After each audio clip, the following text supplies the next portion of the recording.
Tengo una pregunta de Roberto Lacerna y otra de Carlos. Voy a comenzar con Roberto, volviendo con Walter Aguad. Roberto, en el fondo, nos preguntaba, ¿Bolsonaro ha sido una de las víctimas de la pandemia en términos políticos? ¿Se le puede asignar tanto peso a su desempeño? Yo creo Sí, que en gran parte sí, sí, sí. porque Bolsonaro ha llegado a hacerse la burla de las personas que estaban muriendo de asfixia en Manaus por falta de oxígeno. Esto es terrible, es de una crueldad muy, muy evidente. Y eso ha sido usado durante la campaña, ¿no? Han mostrado cómo Bolsonaro se hacía la burla, cómo Bolsonaro ha atrasado la compra de vacunas, porque era su enemigo político, el gobernador del estado donde se produjeron las primeras vacunas. En fin, realmente hay algo de eso y hay un poco de cansancio con esa manera dura de tratar a los pobres, con cierto estímulo a la violencia, con la cuestión de las armas. Hay varias cosas, ¿no?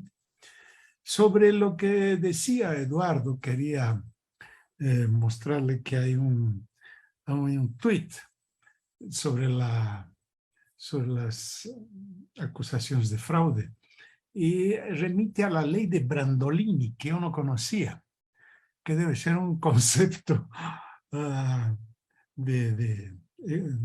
¿cómo se llama?, de quien hace encuestas.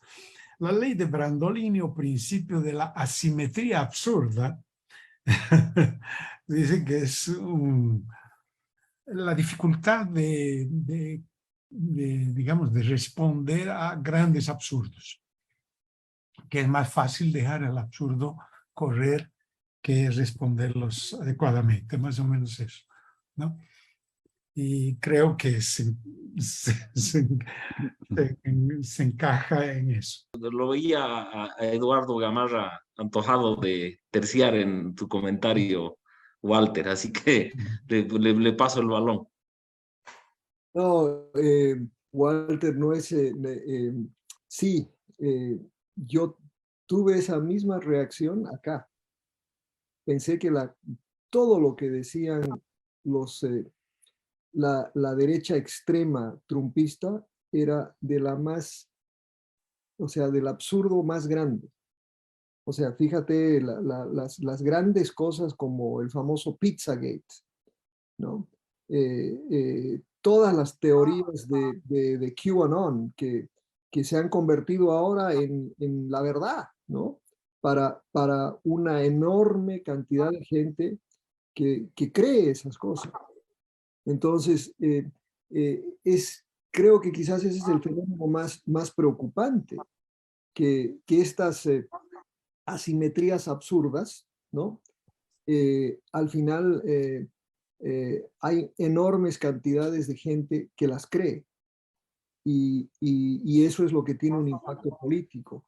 Por eso creo que hay que ver el fenómeno Bolsonaro como un fenómeno que puede ser de enorme preocupación para el gobierno de Lula, como una fuerza de oposición guiada por estas cosas absurdas a las que te refieres, ¿no? Un apunte ahí rapidito. Claro. Subrayar lo que dijo Walter hace un momento, que que Bolsonaro no tiene sobre el espacio de la oposición brasilera el dominio que sí tiene Trump en Estados Unidos. El gobernador de Minas Gerais se pronunció explícitamente por el respeto de los resultados de la elección. Lo mismo hizo el gobernador de San Pablo, que tiene una expectativa política importante de aquí para adelante. El gobernador de Santa Catarina. No operan como como Lindsey Graham en Estados Unidos, ¿no verdad? Atacándolo un día y sometiéndose después a él. Bolsonaro no es dueño de la oposición brasilera como sí lo es Trump de la norteamericana, ¿no? Yo quisiera volver con Walter antes de dar paso a la pregunta. pronunció correctamente el nombre del primer canciller de Bolsonaro, Araújo. Este hombre estuvo en una cena con estuvo en una cena con Steve Bannon en Washington, y era, además de los hijos de Bolsonaro, un hombre del entorno de Bannon, digamos. Y al entorno de Bannon han pertenecido señoras como la señora Meloni, que ya sabemos qué puesto tiene en Italia actualmente. Entonces, yo quería indagar contigo, Walter, ¿cómo ves esa cepa banonista más que trampista en el Brasil? Porque es una cepa que ha, digamos, ha dado frutos italianos, tiene buenas relaciones con Hungría, o sea, parece consolidar la red a la que se adhiere Bolsonaro con tanto entusiasmo. Yo creo que ha sido una cosa muy de la familia Bolsonaro, y especialmente de Eduardo, que es uno de los diputados con mayor voto en São Paulo. Y Eduardo ha sido muy entusiasta con Trump, ha sido muy entusiasta con la extrema derecha de Israel, ha sido muy entusiasta con Hungría. Pero creo que queda un poco por ahí. Como decía Gustavo, la importancia de un Tarcísio de Freitas, que ha sido, primero, tiene formación militar, ha sido ministro de Infraestructura, es un funcionario de carrera del Estado, que ha trabajado en ministerios, básicamente en el área de infraestructura, ha sido un buen ministro y ha ido a buscar el voto frente a un candidato de izquierda, que es Fernando Haddad, que es un cuadro de primera también, pero es mucho más un profesor de la universidad, tal vez, que un hombre con un gran carisma. Y ha perdido a Haddad, y ha sido ministro de Lula en el pasado. Y candidato. Tarcísio de Freitas aparece como un hombre que tiene aspiración, es lo que decía Gustavo Fernández, ¿no?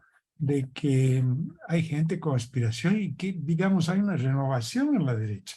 Esa es la diferencia de la derecha brasileña con la izquierda brasileña. En la izquierda brasileña no ha habido esa renovación.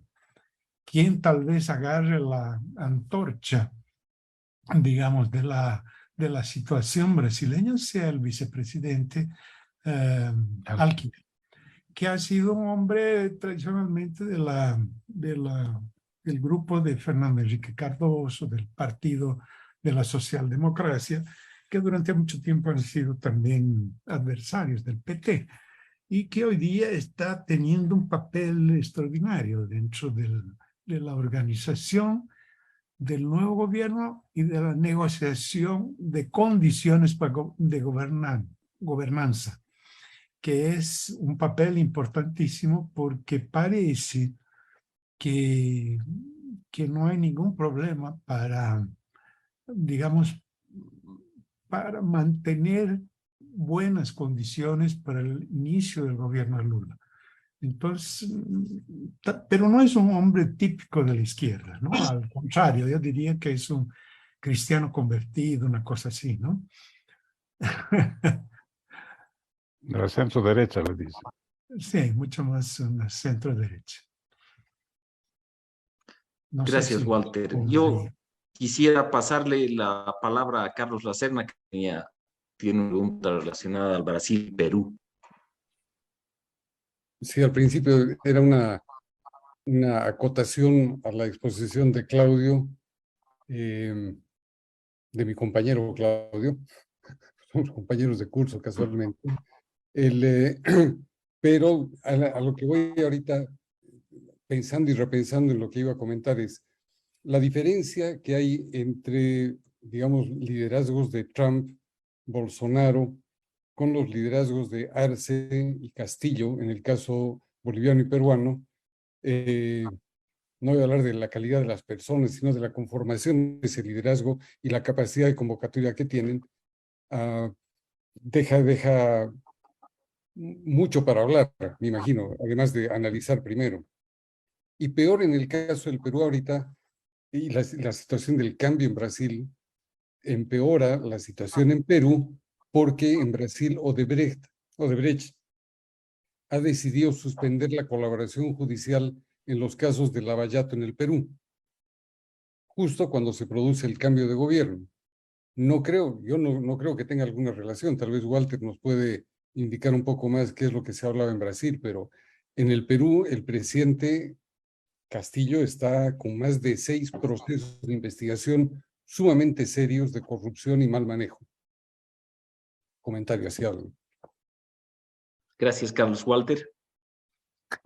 Sí, yo creo que tal vez el impacto que ha tenido Odebrecht en el Perú ha sido mucho más fulminante que en el propio Brasil.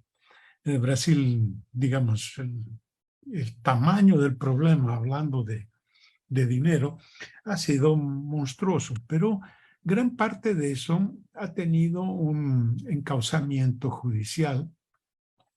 El propio Odebrecht, hijo, que era el jefe de la empresa Odebrecht, ha ido a la cárcel, ha cumplido una condena, hoy está en libertad condicional, pero ya el propio hijo ha peleado con el padre en la propia empresa. Y yo creo que, digamos, el tema Odebrecht medio que ya ha sido resuelto judicialmente, ya ha sido resuelto pagando las condenas. Y me parece que el tema Odebrecht en el Perú corresponde mucho más a una decisión de la empresa y a una incapacidad tal vez de la propia justicia peruana, a quien cabe, digamos, procesar a Odebrecht. Y yo creo que eso no desaparece. Si hay un problema, si hay alguna acusación, mi amigo Gonzalo nos dirá mejor eso. Yo creo que eso puede continuar. Pero te digo que en Brasil parece que eso ya pasó, ¿no? Sí, es historia.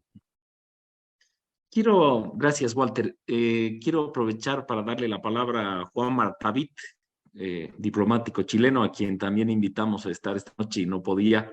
Él ha sido cónsul general en Bolivia, creo, coincidiendo cuando Toto era ministro de la presidencia, y por otra parte ha sido agente de Chile en el litigio de La Haya. Así que le quiero dar la palabra a Juan y qué comentarios nos tiene del tema de la noche.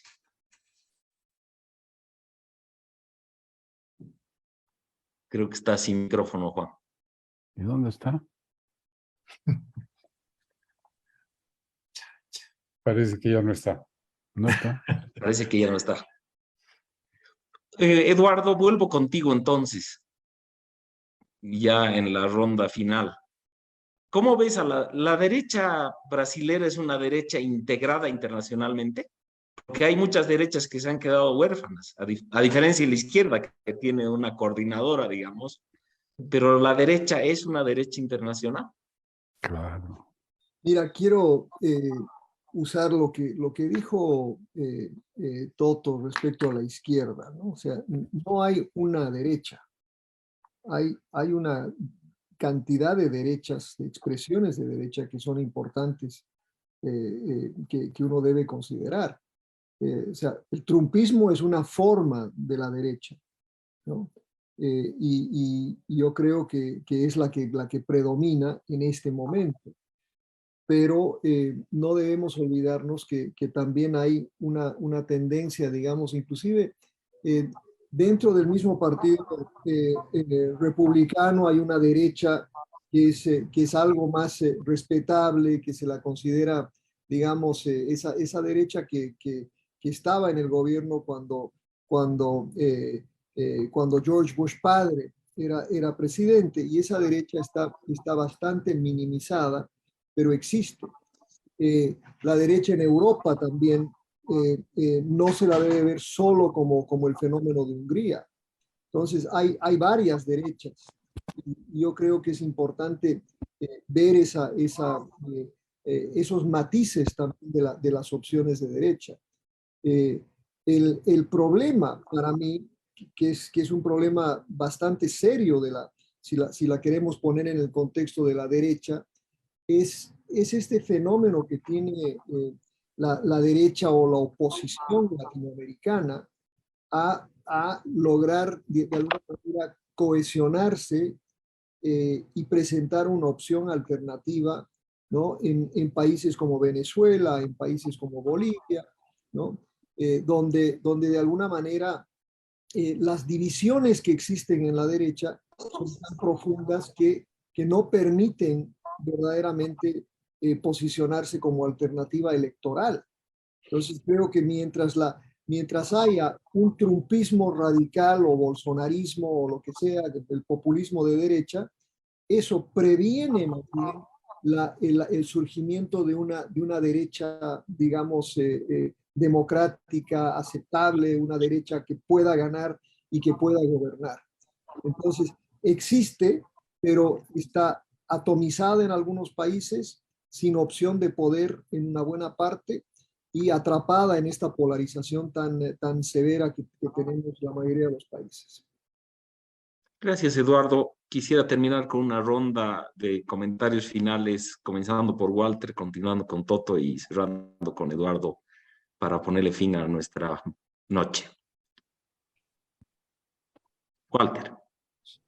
Sí, les agradezco mucho haber participado a todos. El otro día hablaban de Bolivia y Juan Cristóbal Soruco hablaba mucho de pesimismo. Y yo creo que cuando vemos procesos políticos, no se puede tener ni pesimismo ni optimismo. Yo creo que lo que nos alienta siempre es una cosa un poco diferente, que se llama esperanza. Y yo creo que la esperanza de un Brasil mejor está en mucha gente, así como una Bolivia mejor debería estar, así como la unión, algo que Juan Luis Gantier preguntó en el chat y que me gustaría responderle también. En este momento vivimos un nuevo brote de proteccionismo, de problemática comercial, ¿no? Y creo que es un buen momento para renacer la idea de la integración, de la cooperación entre los países. No se puede vivir ese nuevo momento que vivimos con puertas cerradas, ¿no? Gracias, Walter. Toto, por Lo favor. primero, decir algo que nos dije al principio, agradecerles por haberme invitado a participar. Me pusiste tan nervioso, verte ahí me movió tanto que hablé de inmediato sobre el tema. Ha sido muy, muy grato estar con ustedes hoy día. Creo que las exposiciones de Walter y Eduardo ayudan a situar bien el cuadro que vive el Brasil. Es un cuadro enormemente interesante. Yo personalmente me siento tranquilo porque mi impresión es que finalmente la democracia tuvo una pequeña pero importantísima victoria en el Brasil. Me imagino qué hubiera ocurrido si ganaba Bolsonaro con la mayoría del Congreso y las cosas que hubieran venido. Eso hubiera sido muy grave, más lo que va a ocurrir el martes en los Estados Unidos y las tendencias del mundo, eso hubiera sido enormemente grave porque hubiera terminado de radicalizar las cosas también en nuestro país. Tengo, como dijo Walter, también esperanza en que las cosas marchen un poco mejor en medio de todas las enormes dificultades que tienen al frente. Gracias. Gracias, Toto. Carlos. Muchas gracias. Alberto. Eduardo, tu cierre, por favor. Claro que sí, y particularmente escuchar de alguien como Walter, que está viviendo la situación en Brasil, ha sido muy, muy ilustrativo para mí, y a Toto, pues escuchar a Toto siempre es extraordinariamente enriquecedor en esa visión que él tiene de política internacional, que hace ver cosas, algunos matices que la mayoría no identifica. O sea que, reitero, estoy muy agradecido de haber podido participar. Y concluyo con la siguiente observación. A mí alguien una vez me dijo que un pesimista era un optimista con información, ¿no? Y esta noche, como tenemos tanto a Walter como a Toto, a dos personas con mucha información y que terminaron siendo optimistas, pues me siento algo más, digamos, con una esperanza de que Brasil, por la importancia que tiene, sea parte de la solución a los dilemas que estamos viviendo en la región y no parte de la problemática tan profunda que tenemos. Gracias, Eduardo. Y les agradezco mucho a los expositores de Valía de hoy, de Walter, Toto y Eduardo. Un abrazo para todos.